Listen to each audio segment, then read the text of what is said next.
Attam jirtu kabajamoo dhaggeeffattootaaf daawwattoota Caffee Show. Caffee Show torbanitti si'a tokko keessummaa isin irraa barattu jennee yaadnu isinii qabannee dhiyaanna. Har'a immoo magaalaa guddittii Oromiyaa Finfinnee keessaa Piyaasaa iddoo jedhamtu Vision Life Ethiopia dhaabbata jedhu keessatti argamna. Dhaabbata kana kan hundeessee fi hoogganaa dhaabbata kanaa Obbo Girmaa Hailee wajjiniin turtii goona. Obbo Girmaa Hailee isaatiin azimaqaan isiniin jedha. Hamma turtii qophee keenyaatti wajjin turan immoo afeerraa keenya. Obbo Girmaa baga nagaan gara Caffee Show dhufte. Baga nagaan nu eedan. Akkamii nagaadha? Nagaadha isaa galatu. Galanni Waaqayyoof haa ta'u. Dhaabbati keessanii Vision Life Ethiopia jedhama. Dhaabbati kun mana barattoota gargaaruudhaanitu beekama. Barattoota baay'ee mammaatti akka gargaartanii jirtan odeeffannaa qabna. Mee waa'ee isaarraa kaasii nutti. Vision Life Ethiopiaan erga hundaa'ee gara waggaa 10 akka biyya keessaa jechuudha. Gara waggaa 13 14 ta'a natti fakkaata akkasuma. 13 fixee 14 keessa jira. Vision isaa irratti kan hojjechuudhaaf hundaa'ee barnoota irratti biyya keenya barnoota irratti rakkoo waan qabuu fi barnoota irratti in hojjenna jennee walii gallee hundeessine akkasuma Initiative Africa jedhamu waliin isaanis akkuma keenyaa kana barnoota irratti hojjetu. Hoogganaan isaa achi kuburgannaadha gara waggaa 7 isaa wajjin hojjechaa jirra. Fakkeenyaaf gara Samiin Shawaa gara Salaalee kana fakkeenyaaf asii Sulultarraa hanga Qarreeguwaa dura hanga Tsiyoonitti waamamtee amma Qarreeguwaadha.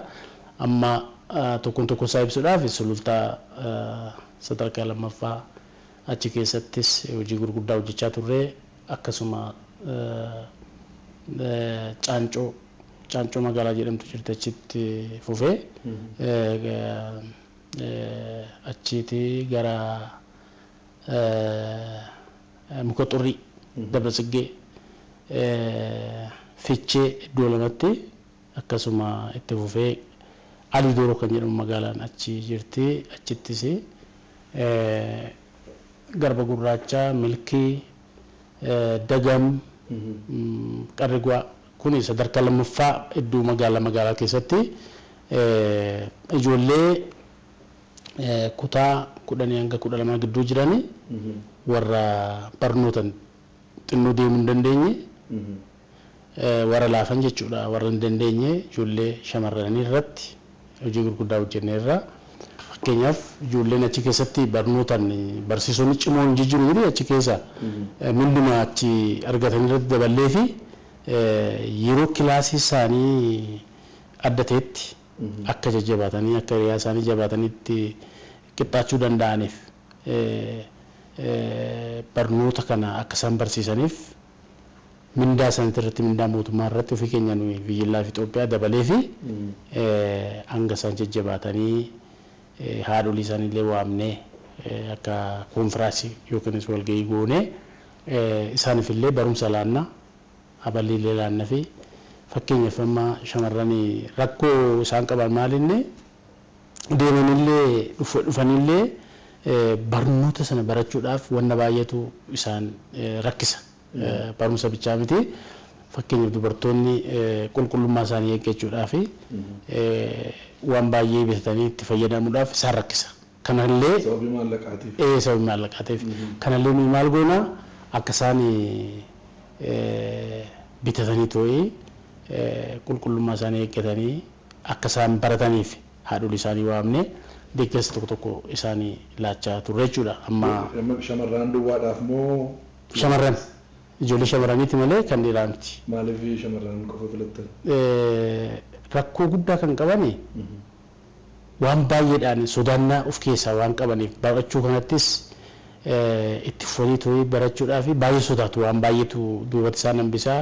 Namni keenya maal jedhaan naannoo suni ammallee xiqqoo wayya malee durii qabee maaltu jira ilmaan dubartii barattee dubartoonni eessan geessu kan jedhu waan jiruuf sammuu isaanii keessa sodaannaa qabu.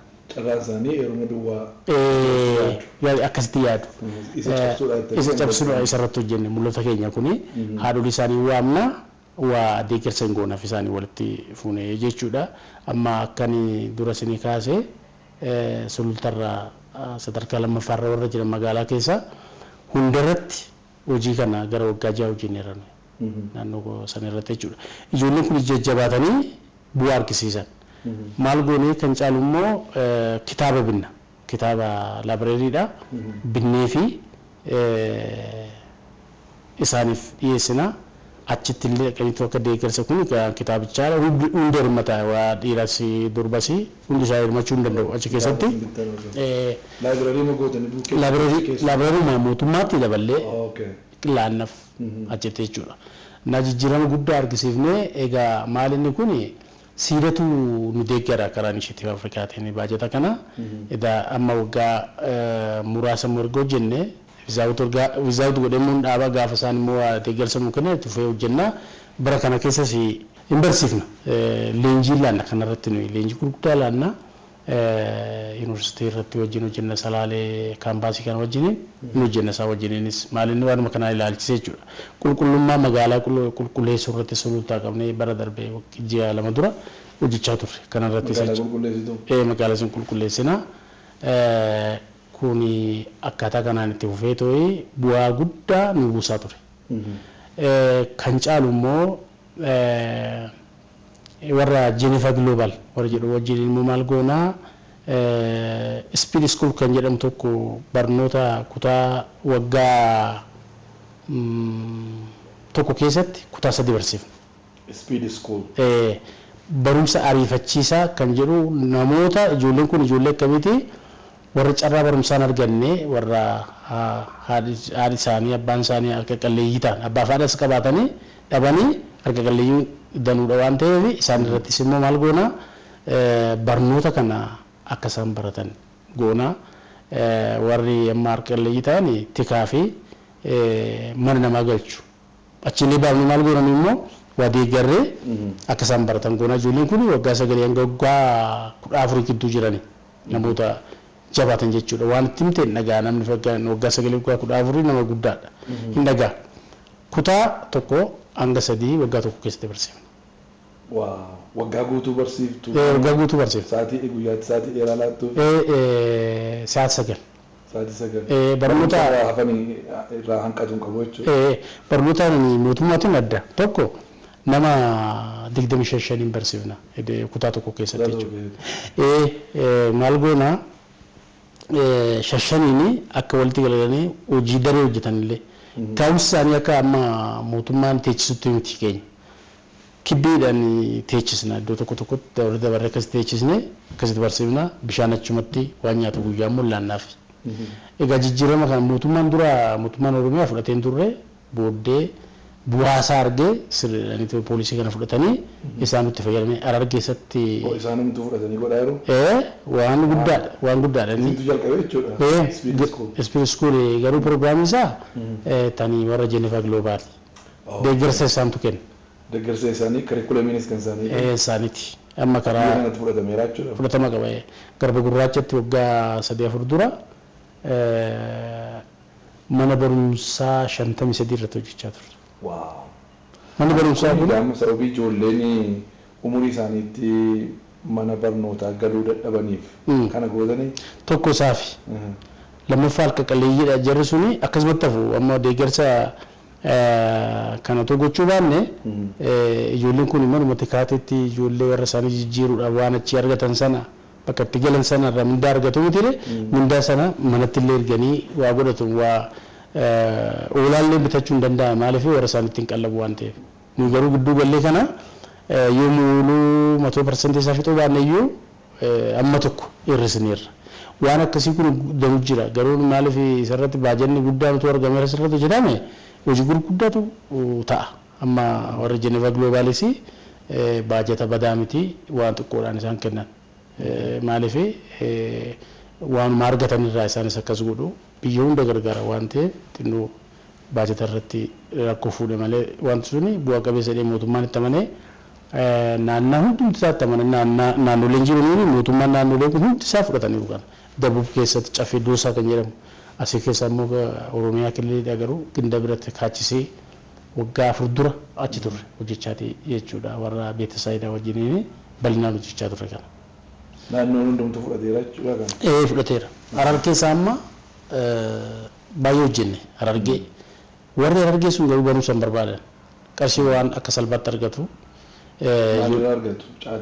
Caatirraa argatu ashawaa deemaniitu ashawaa lafa haran kun jira miti isarraa ijoolleen xiqqoon itti artee fudhattee caatii kana qaamaa oolanii barnoota kana dantaatti hin kennanii amma gatii nu kaffalchiisanii garuu barsiisaa turan achitti. Fakkeenyaaf mana amantaa keessatti hin barsiifnan warri amantaa jiranii guyyaa sanbataa hin dhiifna kutaa xiqqoo nu kennu. Amantaa musliimaa ortodoksii pirotestaantii haa ta'u achumatti kutaa tokko nu kennanii hojjechaa turani. Akkasuma namni immoo lafa nuu kenne qorqorroo ijaarra. Dunkaana fa'a akka dunkaana jedhamu kan akkasii ijaarree achuma keessatti barsiifna malee. Kutaa tokko amma 3 duwwaatti barsiifna. Barsiifna. Isa booda mootummaatti ilaannaa jechuudha. Kutaa 4 kaasanii mana barnootaa mootummaa dhaqu. Amma gargaara baay'ee amma isaan duukaa deemnaa eessa akka isaan ga'an egaa namoonni jabaatanii cimanii ijoolleen isaa warri isaanii haadholii isaanii maal goone sitti fakkaatee haadholii isaanii kana walitti qabnee nama 25 ni gurmeessina isa immoo qusannoo akka isaan qusatanii ittiin jiraatan goona. Harkatti hin kenninuuf. Qarshii sana baankii keenya fi baankitti isaan maal godhu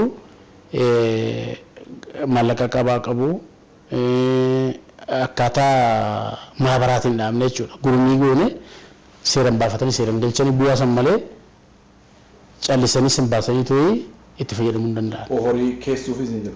Horii keenyaa fi maabara sanaaf. Wayin hoolaa bitatu, wayin midhaan bitatu, wayin waan tokko godhanii itti fayyadamu jechuudha. Bu'aa isaatiin fayyadamu malee waan asirratti hin deebisan. Ilaa nafni akkasitti fufanii garuu yeroo jalqabaatti maal godhanii hin deebistu jennaan beekaa malee hin deebisanii inni fayyadamu isaan hundi isaanii. Kanaan kan bu'aa godhate baay'eedha.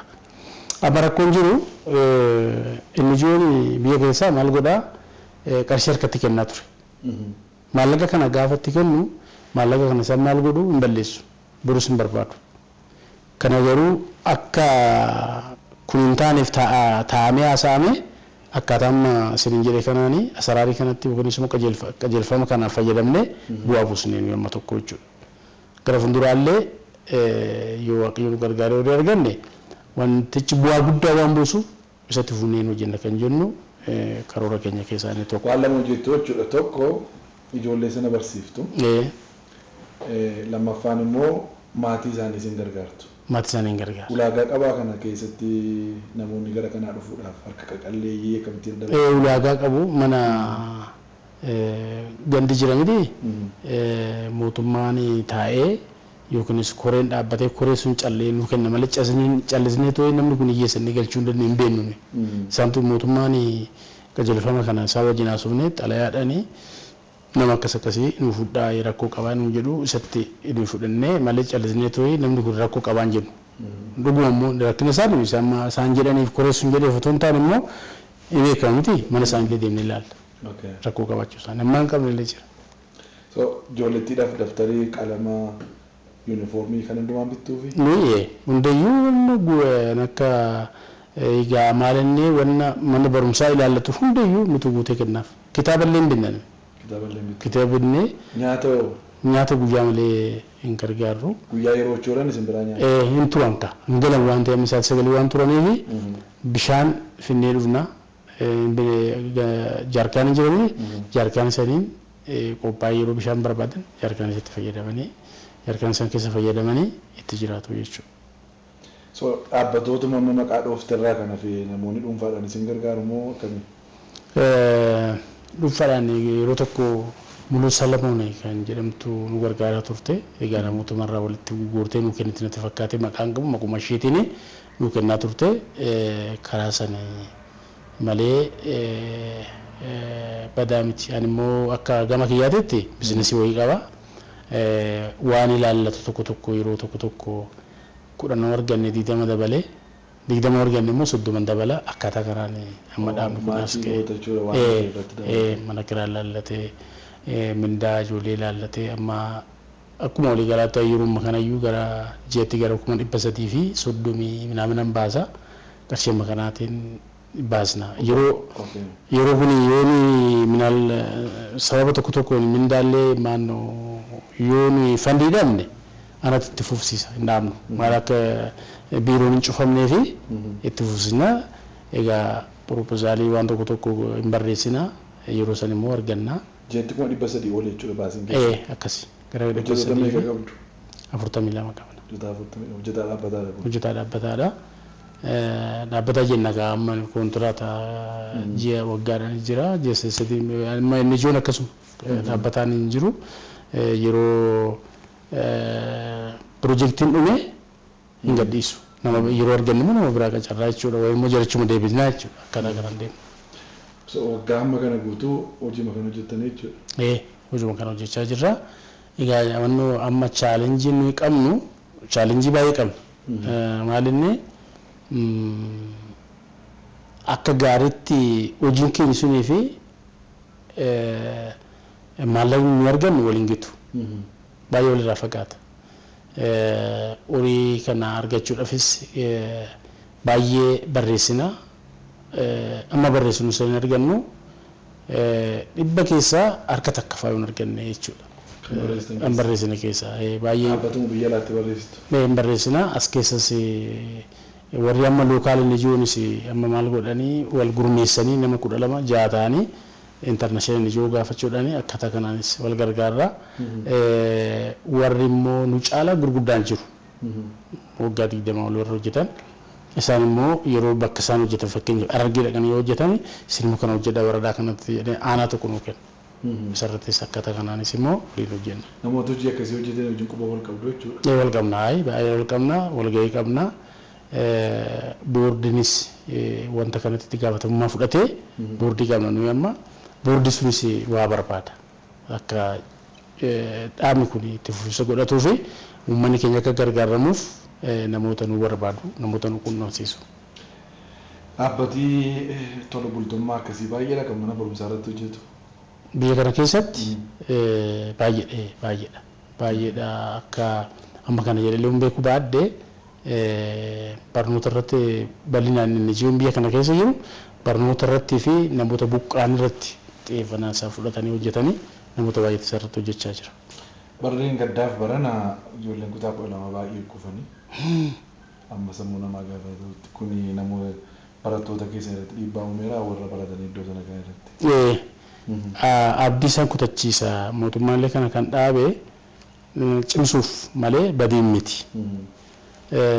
Ijoolleen immoo akka waan mootummaan waan fedhan qabneetti fakkaata yeroo tokko malee egaa wanti haareenyi gaafa sitti dhufu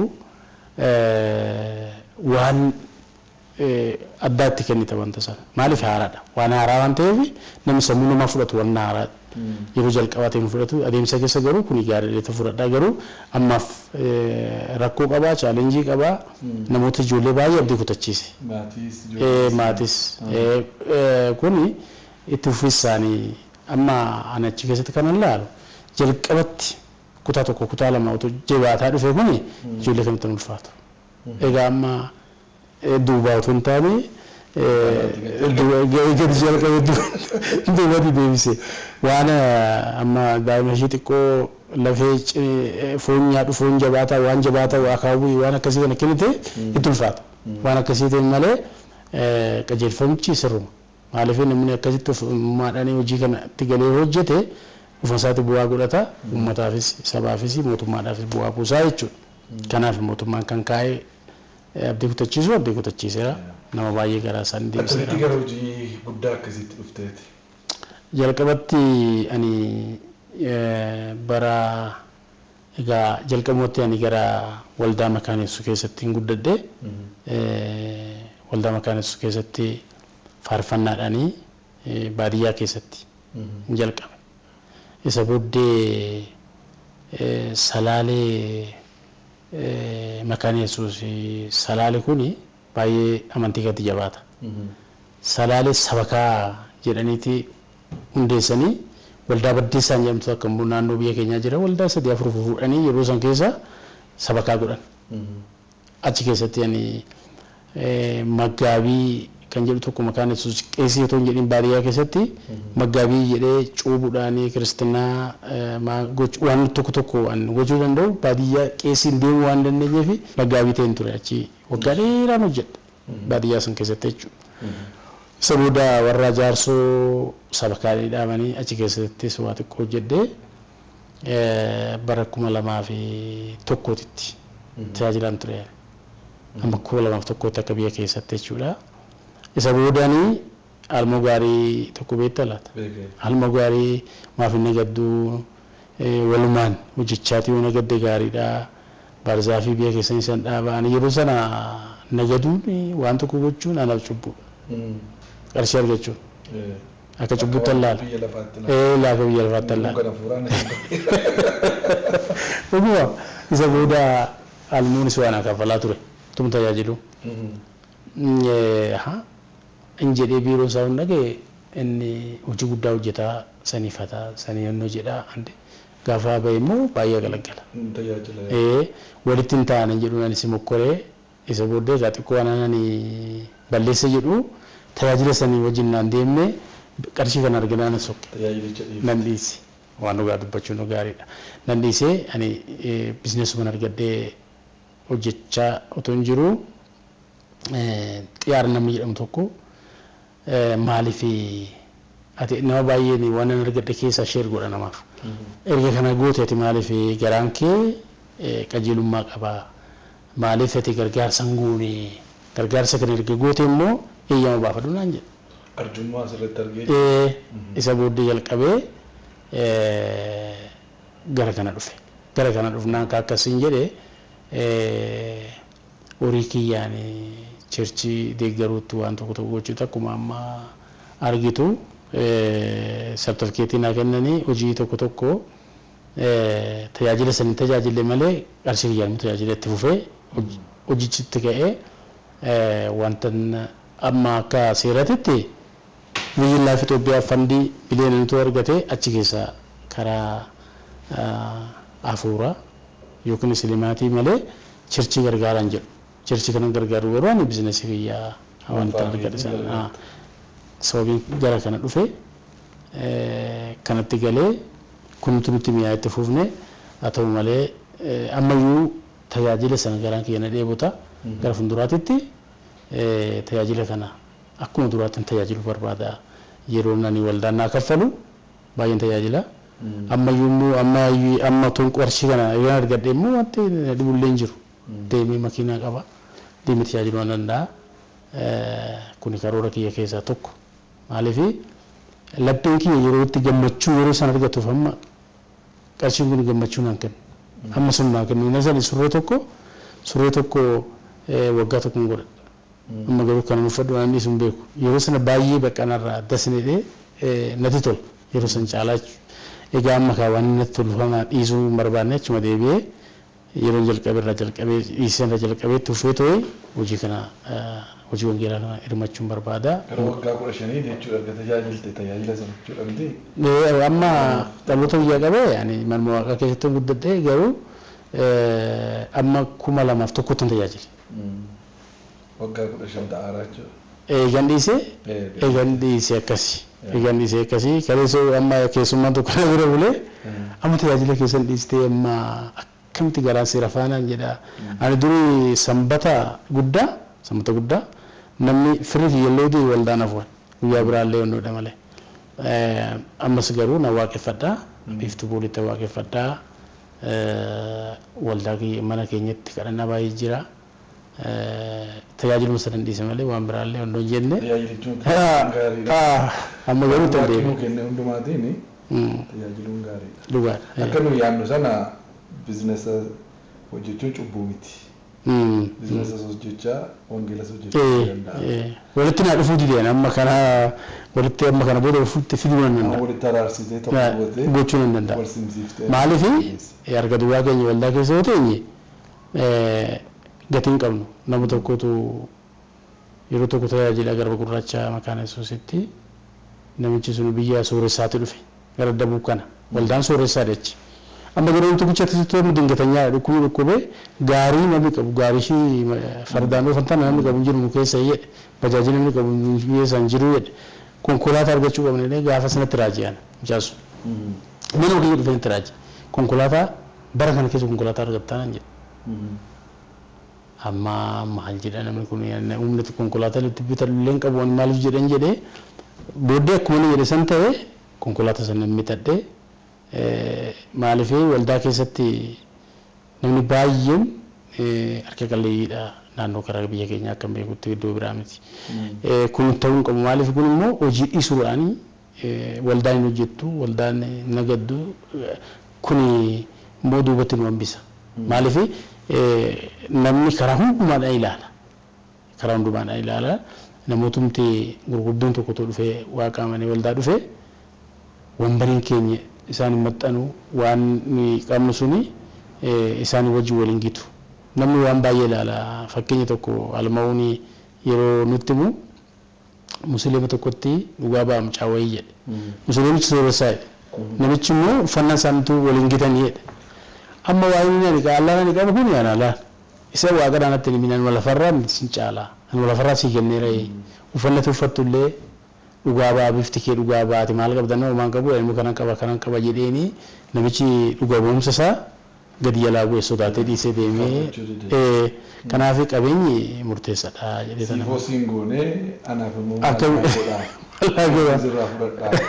akka itti yaaduu danda'u yaa namooti dhugaadha akkasidha sa'aatii gaamma gara laafina kana arjummaa kana waldaarraa waan argatte sitti fakkaatamoo fakkeenyaaf namni waldaa keessa hin jirres namni arjoomu baay'eedha hojii tola bultummaa kan hojjetu baay'eedha naannoo waldaa duwwaa keessaa miti kan hin argamu garuu eessaa waan maatiirra dhaalte moo waldaa keessaa waan dhufeedha moo yookaan dhalootumaan waan sii kenname itti yaadda akkas arjoomanii ijoollee gargaaru kuni ani akka ilaalcha kiyyaatti uumamni jira uumama san keessatti immoo wangeelli isa uumama san akka si jalaan banne si sirreessee si qayyelchee ittuu si itti dabalee si gabbisaa jedhee yaada nuti sanyiin keenya warra roobaa jedhama warra roobaa jechuun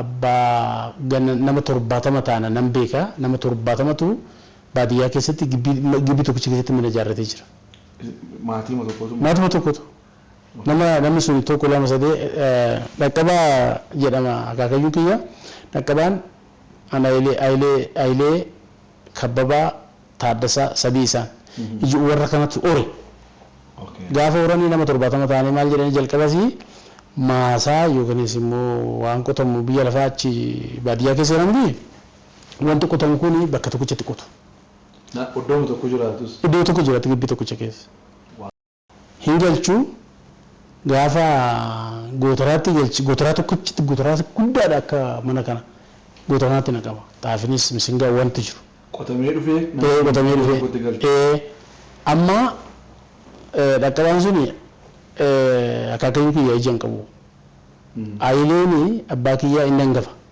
akka hangafaatitti inni ijoollee baay'ee dura horee yeroo midhaan safaranii joogiidhaan isaa ta'u qunnaa jedha biyya keenya safaranii walii kennan Ayilee sun baay'ee yoo ta'e Ayilee sun baay'ee rakkaan Kabbabaa akkasuma Taaddasaa akkasitti addaan qooddatanii ji'aan qalaba baasanii walii kennu mitiire akkaataa kanaa waliin jiraatu namni walitti buunju yoo dhiya maal jedhese jaarsummaa warra roobaa dhiisiisanii jedhu dhiisii jechuun dhiisii yabalu dhiisii jechuudha malee takka jaarsummaa gibbii san keessatti taa'amee hin beeku wal sodaatu dhaqqabaan sun ijaan qabu baay'ee ileenyaadha nama cimaadha hin lolaan amma haatitiyya ayyaantu jedhamti gaafa warra kaanii fuudhanii too manatti galchanii gaafa kararra ga'anii eebba jiraamti jaarsin eebbisa gaafa gaa'ila isaanii jechuukooti akka ayyaantuu tiyyaa akka ayyaantuu taatiiree jedha achi akka ishiin dhageechuufi ayyaantuu taatiyyaa baay'ee qajeelummaa qabdi akka ayyaantuu taatiiree taati jedhaadhaan amma haaraa dubartiin mana keenyaa dhufti malte dhuftiire yeroo sana akka ayyaantuu taati jedheetii eebbisiifata ishiin gaafasuma dhageecha akka ayyaantuu taati jechuudha akkaataa kana warra roobaa kuni qajeelummaa guddaa qajeelummaan isii taasaa jira qajeelummaan kuni maatirraa yaada warra roobaa jedhan biyya san keessatti biyya keenya suni gara warra jaarsoo yeroo geessu gara kapitaatti gooranii baadiyyaa keessa achi abbayyi jira bitira achi fagaatanii amala maal qaban naannoon biyya keenyaa suni amala warra amaaraa kana achiiti waliin oolan afurri isaanii maal inni namni yoo nama ajjeese yani goobazii ta'e ilmi namaa ajjeese malee yoo barateemti handurii seetti maqaa akkam amma fooyyeera wangeelis fooyyeessee yeroo meesii fooyyeessee jira yeroo sana wal ajjeesuudhaan namni kan ilma abbaa balu jedhamu garuu warri roobaa kun warruma kana keessa taa'ee nam tokkoon wal lola ijoollee dargaggaa baay'ee jira gabaa deemu sargii deemu gizeen galu mana isaaniitti jechuudha yeroo gara manaa galama ajaja yookiin qajeelfama maatiin dhaga'u ajaja maatiin dhaga'u waan jiru addaan qooddatanii amma namachi ture sanitti jechuudha walumaan waan jiru waan tokkollee joogii takkaataatu waliin qoodamee nyaatama. Amma qonnaan qotamee dhufee gombisaa tokkotti nama. Abbaa nama barbaadu fudhata. Ayileen jira ayilee suni ayilee abbaa kiyya jechuudha. Isatu gootaraa san harkaan namni duraan itti bu'uu hin danda'u. Ayileen fuudhee fi tokkoon isaanii nama tokko meeqa gahaa kan jedhu qoodaaf. Akka baay'ina maatii. Akka baay'ina maatii. Nama 70 oli. Hojii suma jireenya ergamoota jalqabaati jechuudha. Waan waldaa ishee jalqabaa akkasuma waldaa gagwaaraa ishee jalqabaa. Garaagarummaa qabu. Namni waan hosa ga'uu dhaqee fudhata. Hundum isaanii fidanii iddoo tokko kaa'anii achi keessaa immoo baay'ina maatiitiin dhaqanii fudhatu. Amma yeroon kun attam dinqiidha kun. Baay'ee amma yeroon kun yeroo amma kana wangeela dhaga'anii akkana godhanii miti. Jalqabuutu akkas ture. Akaakiyyuu makeetu kana fide. Akkana fide.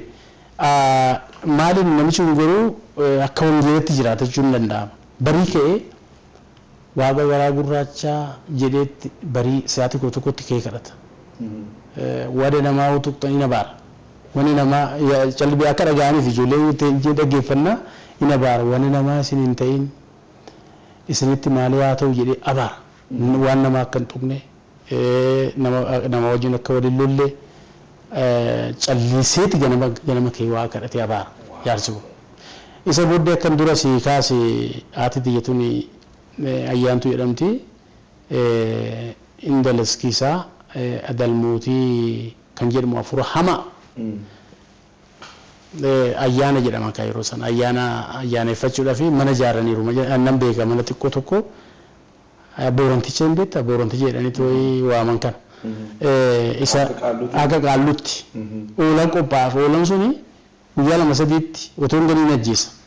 Afurramaa suni oolaa binnee mana goonaan hin ajjeesa guyyaan sun otoo hin gahin. Afurramaadha. Qaalluu jedhama inni qaalluu sun adalmootii maali inni iyyisiisa akkas jedheerra. Isa kan dura sinii kaasee barraa girgisoo kun gara ginda biratti yaada manaasaa fudhatee deemee achitti ishiin waggaa 9 kan dhiigni ishee dhangalee sana fayyite. Fayyitee jinnaa dhageenyi sa'aatii 2-3 fa'aan akkanatti fakkaate mana keenyarra. Achi deeman kan yeroo san keessaan hin dhalanne achi bara girgisoo bira dhaqu malee amantii kan fudhachuu. Amantii fudhachuu. Sababiin dubartii waggaa 9 haadha manaasaa fayyiteef. Inni dhaqee kitaaba sana akkasitti rukutaa irraa iyyee hin fayyite ishee. Isa booddee amantii kana fudhattee gara roobaa kanatti gaafa dhuftu. Afurri hamaanii isaan ishiirra ture sun nutti faca'aa jedhe gaafa roobaa. Hundi isaanii. Harmee keetii gaafa. Ishiin harmeetii. Nutti faca'aa waan ta'eef nu isin amannaa jedhan. Dhaqanii barraa girgisoo biratti hundi isaanii amananii amantii channa warra roobateedhaan duraayyuu cimaadha isaanii akkaataa kanaan amantiis fudhatanii itti fufanii waaqeffachuutti ka'anii akkaataa kanaan nama maatiin sun 70 ga'a. Hundi isaan fudhataniiru. Hundi isaanii biyya san keessatti karaa kanaatiin babal'ate. Waldaa baddeessa sana hanqabee ture nuyi. Waldaa baddeessaa jedhama. Waldaa makaana yesuus yeroo sana abaluu jedhadha akkanumatti namana hin beekamu. Hidhaan tokko dhufee namoota hidhan amantaa irratti. Yeroo sana keessa bal'inaan gara salaalee dhufee Gwaatsiyoon magaalaa Gaatsoon Qarree Bu'aa jedhamtu achi dhufee hidhaadha namoota iskisee sababi sanii maqaan Yesuus jedhamee maqaan Yesuusii waldaa Waddeessaa maqaan Yesuus jedhamee waamamee akkasiniin jedhe kan saba kaan naannoo sanatti dhaaban sababii kanaan jechuudha. Qajeelummaadha qajeelummaan kun maatirraa dhufee haa ta'u malee amma nuyi wanta sagantaa tokko bannee jirra maaliif rooban suni maqaan isaa akkatti rooba dhaqqabaa roobati. Rooban suni rooba faawundishin jennee yeroo darbillee koree qabnaa asitti rooba faawundishin jennee bannee biyya sanatti siidaalee dhaabnee gargaarsa mana barnoota irratti akka hojjetamuu fi yaada kanallee sochiiwwan sanyii warra roobaa suni. Amma wannoo wayii banneerra miidiyaa wayii bannee isirratti waliin haasaa jirra. Amma roobaan wajjin jira maalati iyyuu as jirta gara. Eegaa. Isaan keessa. Roobaan suni akkaataan bal'ate kan amma magaalaa kana baay'ee jira. Magaalaa Fiichee karaa biyya keenya biyya warra rooba Baalee keessa yeroo darbatan tuute Baalee biyya tokkicha isaanii achi deemnee turre Baalee roobaa keessa faca'ee biyya lafaa faca'ee jira. Amma kana walitti qabnee roobaa faawundishin goonee ofuma keenya buusnee uummata gargaarraa. Amma lakkoofsa roobaa beektu. Hundeen lakkaa jirra. Yeroo lakkaa jirra walitti fuudhaa jira tokkoon tokko isaanii. Waaw. Amma yeroo sana amma inni dhiiraa yeroo fuudhu garuma roobaa fidaa. Isheen durbi keessa yeroo heerumtu. Akkasitti ofitti fuudhaa jirra. Isaanis garba keenya irraa rooba dhagaa. Yeroo jirra miti maatiin keenya isaan bira jira. Fudhataa. Jechuun yeroo durbi keessan heerumtu abbaan manaa ishee wajjin dhufee roobaatti dabalama. Dabalama isarratti haasaa ture yeroo darbe amma warri fudhanne jedhani tokkoyyuu maal ta'e mari'achaa jirru warri durbaa kun hoo barbaadan adeemanii hoo barbaadan dhufanii mucaan tokko tuqee tokkummaa dubara keenya fuudhe sun gara isaan qate maaliif kun jedhamaan eessan warma roobatee afaan nurraa fuudhe sun jechuudha. Afaan jiraan feenii jira garuu giddiitti warri jalaa sun dubartii sun tolan jettu. Garuu dhiiratti immoo hin ulfaata dhaqee maatii amma kan gidduu malee warra baadhaan illee warra biraati. Garuu ishiin motora jettu waan gaarii waan ta'eef qajeelummaa qaba. Hin baqatu gara kanatti. Baay'ee namatti tola gara. Namichi tokko maal jedhatti fakkaata. Sanyii isaanii baay'ee sanyii abaarsa ta'ee ofuma isaatii of abaara. Sanyii keenya sanyii abaaramaadhaa jedha. Maaliif jennaan duruma qabnee nuyi nama ajjeesaa turre. Akkasumas abbaan kiyya akkas ture buleessi kiyya akkas ture nuyi takka gaa'ela godhannee mana keenya keessatti dunkaanii dhaabbatee gaa'ela godhannee hin beeknu kanaaf intala teessan naa kennaa isinitti amma kamaa sanyii qulqulluun kun gara keenyaa dhufuudhee intala teenya kadhatan buleessa kiyyaati kadhatee maayikaa fuudhee waggaa 2 waggaa 3 innillee akkaataa kanaan biyya keessatti beekamee argate hin fuudhe. Sanyii makanatti makama jechuudha. Amma kanatti namni jaalata. Beekamaadha. Abbaan kee ijoollee meeqa godhatan isaantu ijoollee baay'ee godhataniitti? Dura godhate malee warri booddee hin caale.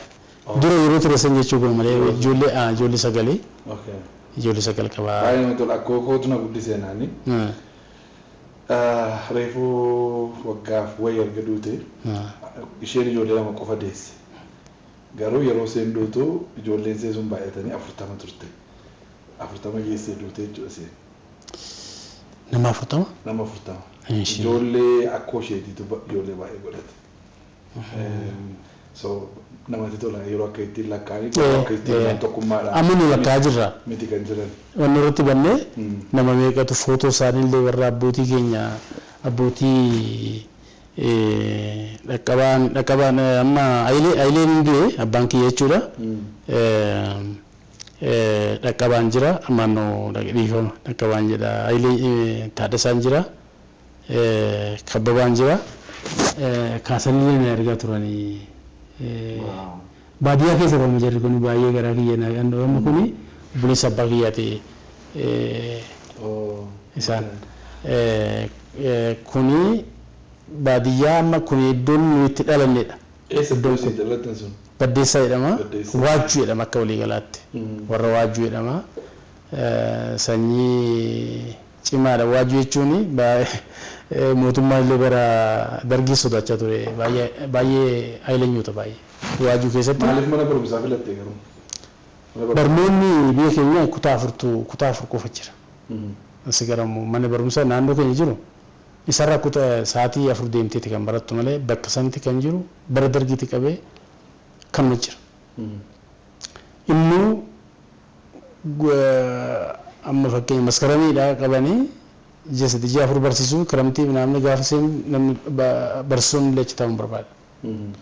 Amma achitti illee gargaarsa guyyoo illee yaadne amma rooba faawundeeshin jennee banne kana mana barumsaa sun amma illee fooyyee kutaa 8 jira amma garuu jiru amma rakkoo jira naannoo sana rakkoo waan jiruuf namni deemu malee gara fuulduraattiin fooyya'anii waan amannuuf mana barumsaa sana ol kaasuu barbaanne yeroo jalqabaatee achi gargaareedhaan amma achi deemee bara waggaa 6-7 dura achi deemnee gargaareerra. Barnoonni sun gara kutaa nuti iyyinee gara kutaa 8 siqee jira amma. Namni biyya sanii barnoota amma kana miti. Amma kana maasaa otoo hin taane ta'u waggaa 5 waggaa 6 dura jechuudha. Baay'ee rakkoo ture. Kanaaf barnoota irratti waan xiyyeeffannee fi namni yoo barate of beekaa maatii isaa beekaa biyya jijjiiraa egaa kun beekamaadha hundeedha hundee guddaadha waan ta'eef kanaaf kana filadhe. Bara akkamiin kee barnoota immoo? Ankiyya ani badaa ani kutaa 7-8 dhiisee gara wangeelaa gore. Roobaan barumsaaf carraan arganne? Hin arganne inni qonna irratti beekamaadha. Qonna qotuu egaa amma akkuma isin jedhe barnoota yeroo sanii keessa namni barnoota illee yaadatu hin jiru. Hin qotuu qonna kanaan jireenya ofii jijjiiranii jiranii akkasii garamoo gaafa qonna kanatti galanii isaan oraa deeman. Gaafa oranii fagaatanii maaltu ta'ee lafti dhabame. Lafti hin dhume xiqqoo taate. Ana illee gibira tokko jira miti ana qabaa kan taaddasaa ana kabbabaa akkasuma tokko jira. Maatiin isaan oran sun iddoo waan argachuu hin dandeenye. Maaltu ta'e sitti fakkaata baadiyyaa keessa taa'anii maal godhanii abarraa taaddasaan jedhamu miliyoonni taaddasaa durbii jechuudha. Ani abbeeraa kiyya goobaziidha inni makiinaa uffata hodhuu kana jalqabe biyya baadiyyaa keessatti. Gabii guddaa isaan argate. Sunis karaan jijjiirama guddaa argisiisanii namni baay'een uffata kana takka hojjechuu hin danda'an biyya san keessatti hin jiru. Mul'ata mucaa kanaa kenname uffata kana hodhuutti kaa'anii hundi isaanii kana baranii gabaa jirsaan jedhamu tokko jira. Warra roobaadhaan itti yaa'anitti uummanni irraa fayyadamaa ijoolleen magaalaa keessaa mana bitachuutti kaa'anii achi keessattis qarshii kan qabu eenyu warra roobaa san ta'e isaan eebbifamuudhaan namoonni baay'een ulaalanii barnoota jalqabanii gara barnootatti kan fide tokkoffaa warra roobaa lammaffaa immoo wangeela. Wangeelli gaafa dhufu warri asii dhufanii zagayyaam isaan jedhamu jira wallaggaarraa dhufee barachuu qabdanii jedhee sabakaa san taxarii ta'ee hojjechaa ture. Barnoota kanatti ijoollee kan galee wangeelan. Namoonni wangeelan dhageenyis immoo nu ilaalanii gara kanatti dhufanii barachuutti ka'anii amma egaa waggaa 5-6-7 dubbadha. Jijjiirama guddaa argisiisan barnoota jechuudha. Ani ergasii kutaa 7 bahee achi deebi'ee barnoota keetti deebi'ee barnoota kee fitee yuunivarsiitii baradhee otoo hin taane koolleejjii baradhee manaajimentii digiriin qaba. Kanaan amma almaa gaariitu gara nagadaatti fide achi keessa galtee jechuudha. Wayyaa tokko kan waggaa tokko uffattu har'ammoo wayyaa lafi kaa'an hin jiru. Jireenyi kee warra badhaadhota keessa artamma. Maal fa'aa hojjechaa artamu biizinesa? Attam ture jalqabe sun immoo? Waa'ee almootti naa kaastee gaariidha. Almoo gaarii ani jireenya kiyya keessatti waaqa biratti kan na bukkee dhaabbate almoo gaariiti. Almoo gaarii baay'een jaaladha. Almoo gaarii na qofa miti. Tajaajiltoota baay'ee gara sirxii kana gara muka turrii kana salaalee kana keessatti agalgaa'ota anani beeku nama 9 qacaree yeroo hojjisiisu dhaqee argeera chirchiin ijaarsisi namoota san keessa naan jedha yeroo hunda namoota san keessa hin jijjiiramni hin jiru naan jedha. Inni gaafa almooni ullinta agalgilootti tajaajila guutummaa namaa hima. Karaa foonis karaa fooras biyya keenya dhufeeti baddeessa lafa kattaa keessa gadi buunee makiinaa warra sinudusii qabate makiinaa harkaan xaraganii tooyii soqanii baasan malee doozarii miti an baase karaa makiinaa achi baadiyyaa keessa jechuudha. Iddoon baddeessaa sin jedhamu kana cheerchii ijaare cheerchii guddaa achitti ijaare. Achi deemee iddoo ciisullee dhabe taa'ee bulle achitti wangeelatti jiru sun horii qabu dhadaa qabu damma qabu itti fayyadaman iddoo ciisan laalee dhagee lafa ciisu kana firaashii guddaa akkas guddaa jedhe hundi waa jireenyaa mun jijjiiramaa gara jiru kana almootu jijjiirama kana itti mee baay'ee achitti almooni waa'ee bizinesii dammi yoo hojjete jijjiiramee akka waa argatu almoorra hin baree almoon amma guyyaan ani dhaqe akka nama gargaaru kana gargaarta boruwaati ana manan ta'a jedhe akkasittiin akka Yaaqoobii bishaan keessa ulee barreessee bishaan keessa ol kaa'ee horii yeroo bishaan san dhuganii soddaasaa wajjiniin warra burreetaaf fudhadhu hin jenneen isa akkasitti yoo ciise hojiin naa dhufaa jedhe almoon calliseetuma akkasitti dhaggeeffadhaa sanaatiin isaan keessa immoo isin gargaaraa naan jedhe atis akkasuma godhi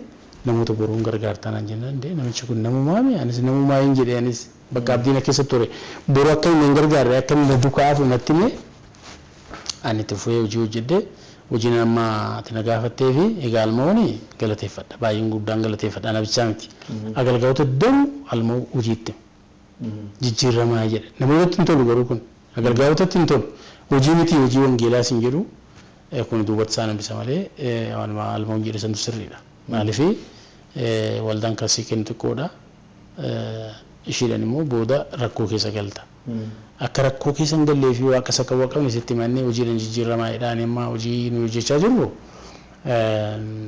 qoricha biyya alaatii beelladootaa fi waan namaa otoo hin taane qoricha alaa galchuu kana walakkeessinee hojjechaa jirra amma kutaa booddeessitan argisiisaa achiiti kana hojjechaa jirra kan biraa immoo waan akka invest gochuudhaaf proposaalii tokko warra shaggar kana wajjin hojjechaa jira kanniisa irratti mokkoraa jirra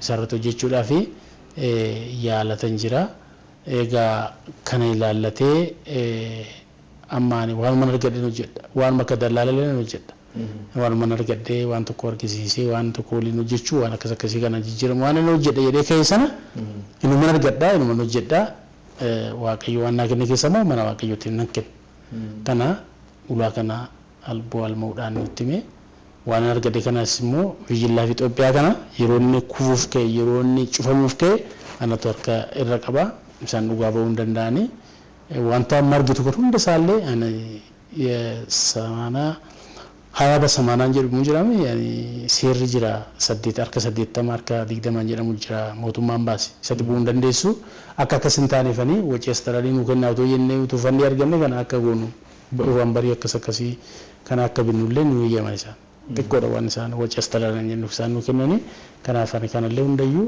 wacuma ani maaliif mana kana keessatti biyyillaa fi Itoophiyaa bichaa miti bizinesii biraas waan qabnu fooruma kiyyaanan gara miliyoonii 3,200 midhaan fixee kana hojjedhee ofii kiyyaan baasee jechuudha kanaaf obbo Almaa'uun baay'ee nama waaqayyooti karaa lachuu deema waaqayyo isaa eebbisuu isaa inni waan guddaa godha waan guddaa. Dargaggoonni maal gochuutu irra manni keenya ammayyuu gara dinagdeetti hin dhufne ammayyuu harka qaqallee jedhanii kanaaf dargaggoonni amma maal godhuutu irratti yaadda maallaqa kana ga'aa qabaachuudhaaf. Ani akka yaada kiyyatetti ammallee ijoollee keenya illee akkasan jedha. Isuma jedha ammas maalinni wanti hin danda'amne biyya lafaa kana keessa hin jiru. Garaa qulqulluu yaada qajeelaa qabaannan mootummaan ammaa kuni maalinni tan isaan gochaa jiranii maallaqa namoota wal gurmeessanii yoo lafa gaafatan lafa hin kenna. Lafa hin kennaaf seera qabeessan jechuudha. Kan biraa qarshii laataaf. Kanaaf ijoolleen babbaratanii ta'an kun wal gurmeessanii tokkoon deemanii too'ii harka namaatti qacaramanii ofiifis hin taanes maatiidhaafis hin ta'an. Yoo kaanii fakkeenyaaf limaat baankiin jechuudha. Limaat baankiin amma ka'ee horii guddaa kenna. Seera kanaa lafa qabaatanii jennaan lafa sana irratti dhaqee maashinii dhaabaaf. Maashinii fakkeenyaaf maashinii aannanii dhaabuu danda'a, jimsinii dhaabuu danda'a, fakkeenyaaf akka nama si kaasee maal jedhama haannan kannisa irratti hojjechuudhaaf wanta kan akkana fakkaatan mootummaan karoorsee lafa godhee jira. Kanaaf ijoolleen jabaatanii buusii walitti buufatanii waan qaban sanirraa illee ofitti hirrisanii qusannoo achi kaa'anii waan hundi isaanii danda'e sana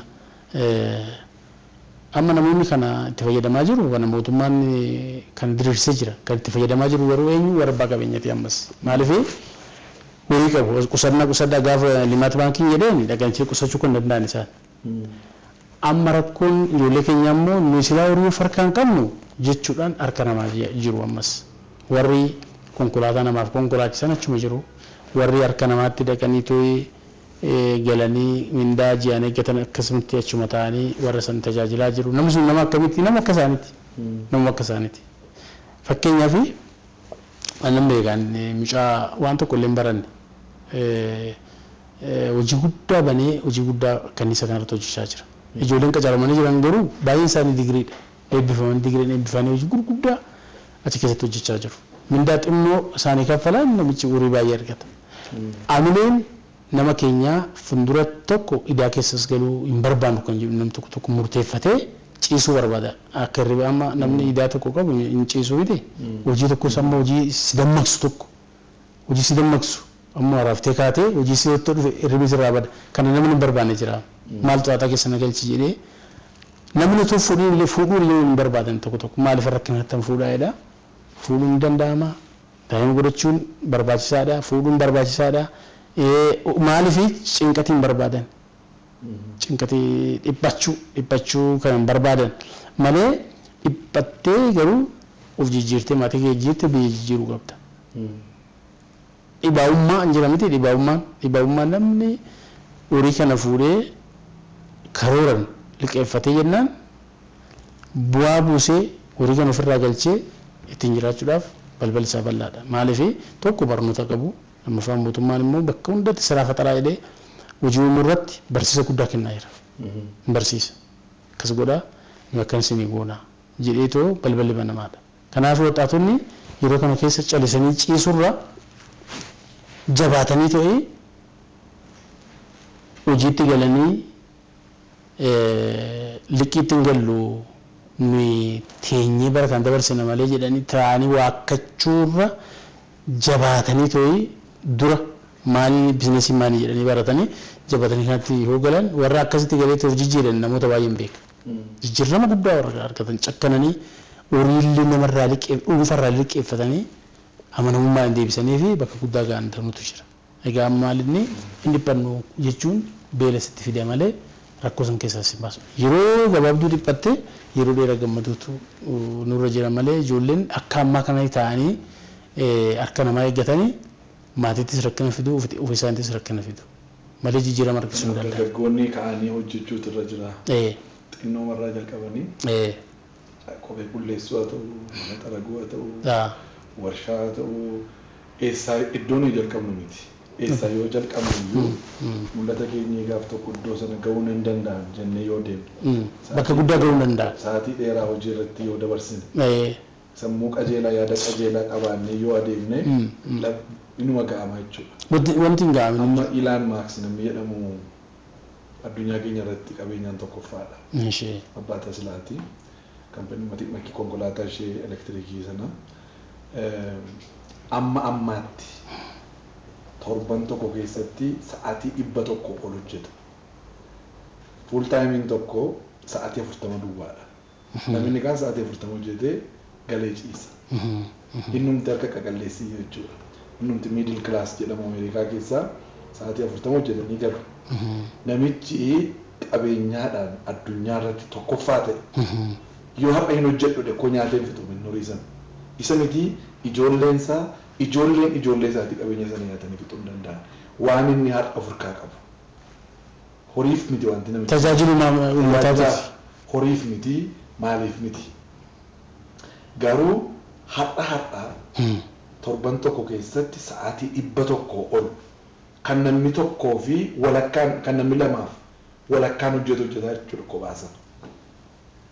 namichi ammayyuu hojii kan hojjetaa jira. Gara. Nummoo cal jennee yookaan mana namaa jala taa'aa oollaa yookaan caatii irraa yookaan dhugaatii irraa yookaan cal jedhanii taa'anii nama arrabsuu irraa waan akkasiitti namni dabarsa.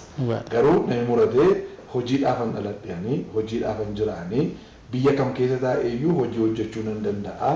Har'a yoo saantimiin harkaan jiru ta'e kophee namaa gad jedhee qulleessee ishee walakkaasee nyaadhee walakkaasee immoo kaa'ee waggaa 5 keessatti waggaa 10 keessatti jijjiirama kan fida yoo jedhe namni shamarraas haa ta'u dargaggeessi jijjiirama fiduu hin danda'a. Baay'ee cimee hojjennaan wanti hin jiru hundumtuu hin ta'a.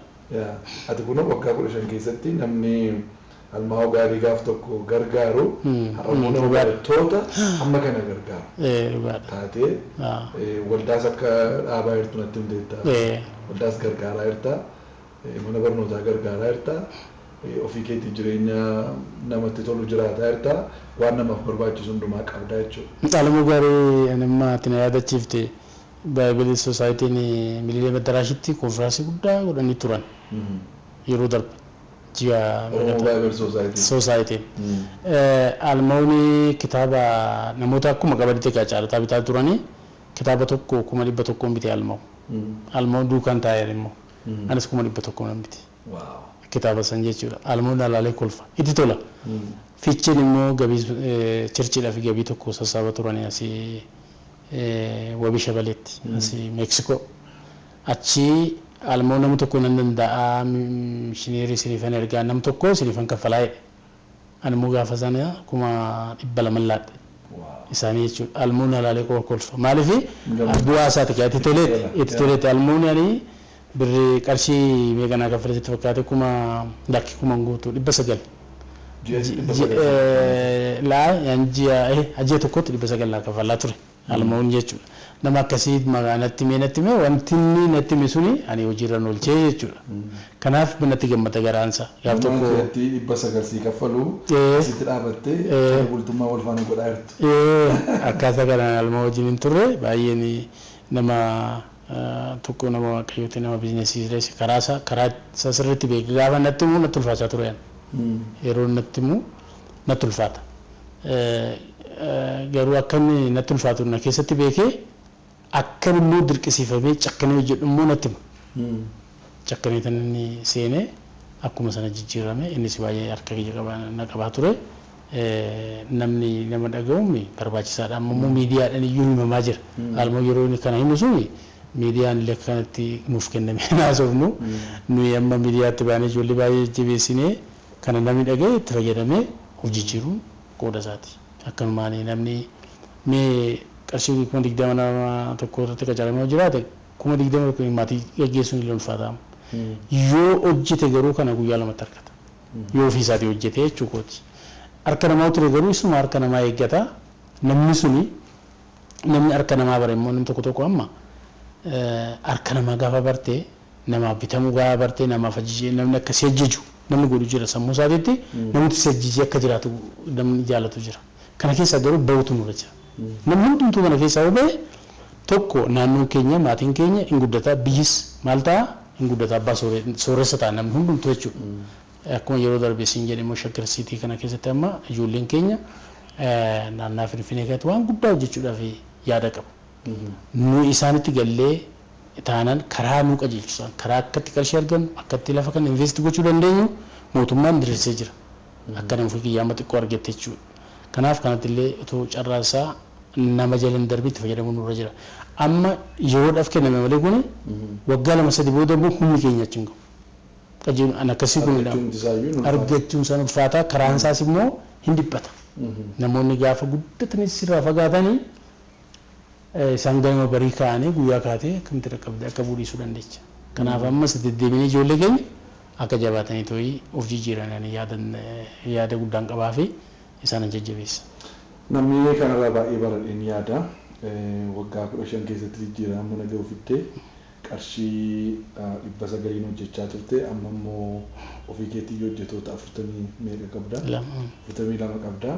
Tarii kanatti kaffalaa jirtu warra kan giiti 900 miti. 900 olii.